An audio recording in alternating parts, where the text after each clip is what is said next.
Garret, how have you been able to relate with the younger guys on the roster and the younger guy yourself? It's been pretty good.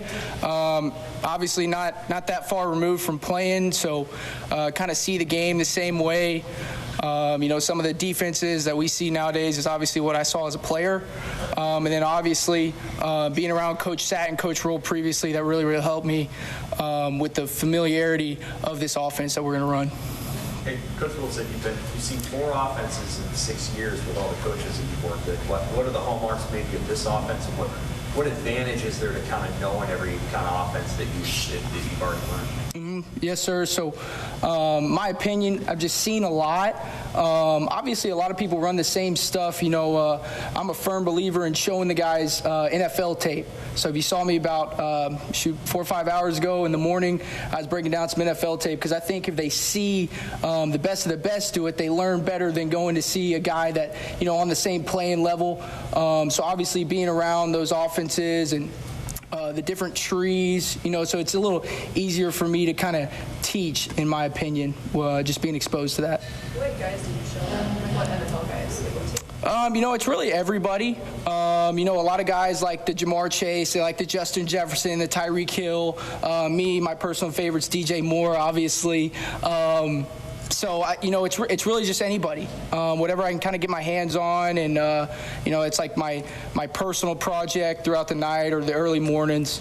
So just about anybody. Hey, Garret, how have you seen that? Just when you do stuff like that, when you bring guys into your office, show them film, whatever, you just hang out with them, how have you seen the reception to those invitations grow over the 3 or 4 months that you've been here? Oh my gosh, it's night and day. A lot of people laugh at the snacks, right? But that's real. When you have Eric Gilbert in there at 8:30, 9 o'clock, right? A tight end coming to join my room just to freaking grab some hot fries and obviously like steal away to kind of teach him a play because just the familiarity I was with the offense. And then also, like I told the guys, like that's their office, not necessarily mine. So when you see Billy Kemp, Josh Fleek sitting in my chair running the remote, it's a lot more powerful than me sitting there teaching them. Hey, Garret, Isaiah was up here. I can see. What have you seen out of him, so far this spring, and how have you kind of connected with him? Unbelievable. So his parents are actually from West Texas, so that kind of holds a special place in my heart, obviously, with my family. But just a super disciplined, detailed guy, very, very smart, very, very engaged in the meetings when either myself or Coach Sad is speaking. And then, he's just a guy that's dependable. And that's all we're really looking for, just guys that are dependable. You got to see Xavier Betts on the field now for a few weeks. What stands out about him and his game? You just kind of look at him, right? He's really big, really, really long, can stretch the field vertically. But, Zay's, he's competing his tail off. Very, very proud of him and all the progress he's made, both on and off the field, in the classroom. He's doing a really, really good job. Who's going to stood out the wide receiver role? I don't want to kind of individualize anybody because I think that would kind of not disrespect the room, but take away from all the work that Cooper Hausman's doing, Elliott Brown, Roman Mangini. So I don't want to individualize anybody from that aspect. I hope that's not disrespectful in any way.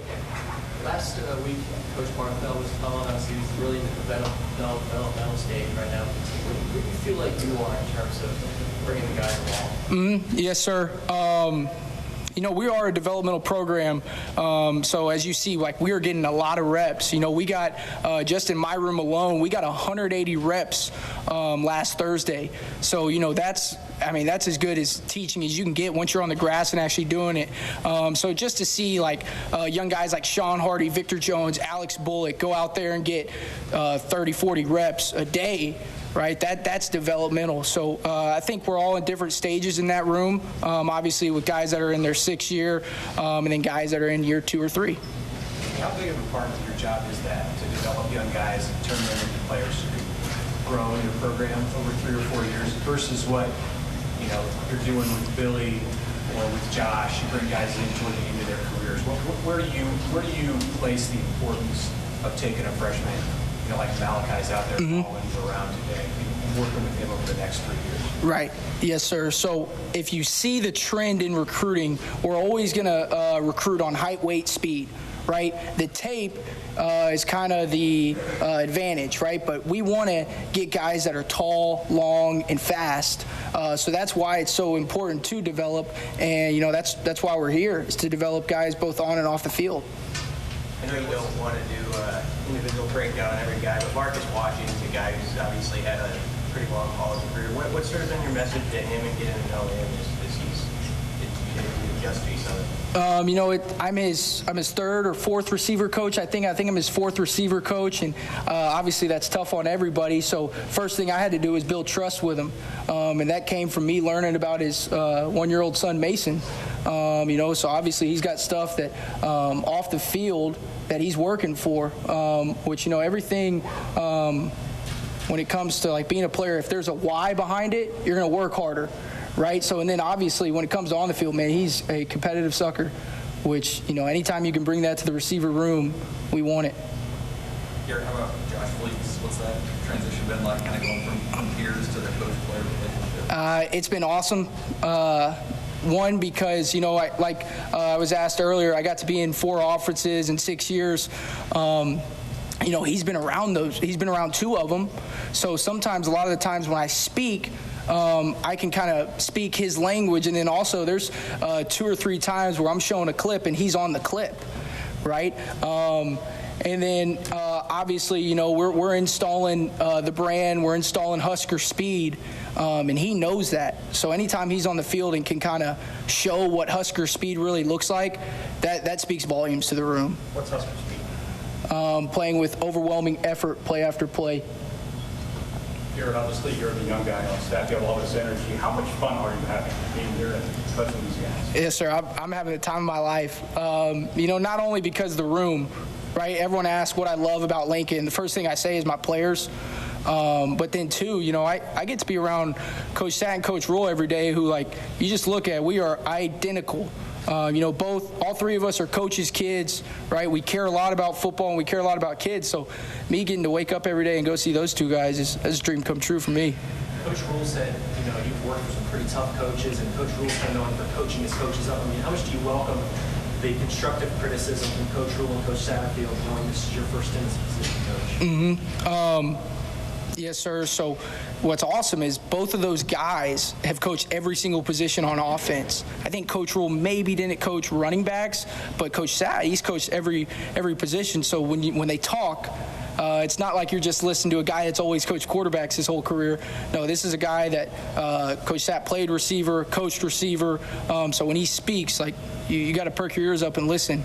And then that's how you grow as a coach, as a person, is just taking that criticism and getting better from it.